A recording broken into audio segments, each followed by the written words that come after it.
Voices kicks off with Howard, Kenneth Choi, and Buck returning from their night out with the 118, quickly realizing that Maddie is nowhere to be found.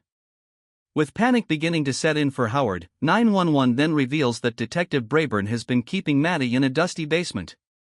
The dispatcher wakes up briefly from her chloroform-induced slumber to see that Braeburn suffers from what looks to be a split personality disorder.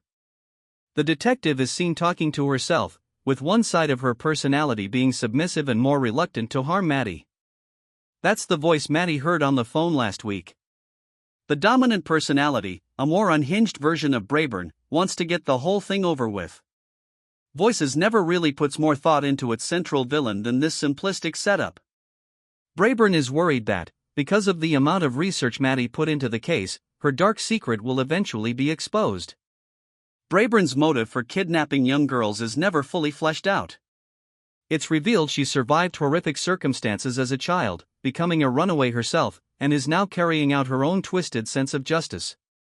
Voices could have been a true continuation of sob stories, with Maddie leaning on her empathy and difficult experiences as a way of earning Braeburn's trust.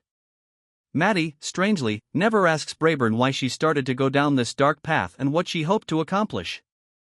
She tries at first, but it's quickly forgotten. The episode forgets Richard Bullock too, waving away the fact that Braeburn killed him to cover for her crimes. Voices could have been a true continuation of sob stories, with Maddie leaning on her empathy and difficult experiences as a way of earning Braeburn's trust.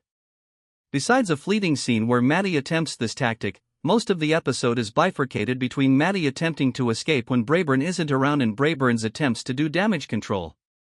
That could have been interesting, too. Athena, Angela Bassett, is informed that Maddie is missing fairly early, opening up an opportunity for voices to unfold like a cat-and-mouse thriller. Braeburn could have slipped up, raising Athena's suspicions, and the hour could have been about the two women lying in each other's faces as they try to shore up their respective game plans. It would have been a clever inversion of their dynamic, considering how Athena seemed a little starstruck to meet Braeburn at first. Instead, with the help of Detective Rick Romero, returning guest star Danny Nucci, Athena only begins to suspect Braeburn when she learns the detective was a runaway. It can be tricky to maintain the tension when we know more than the characters, since we're waiting for the story to catch up to where we are.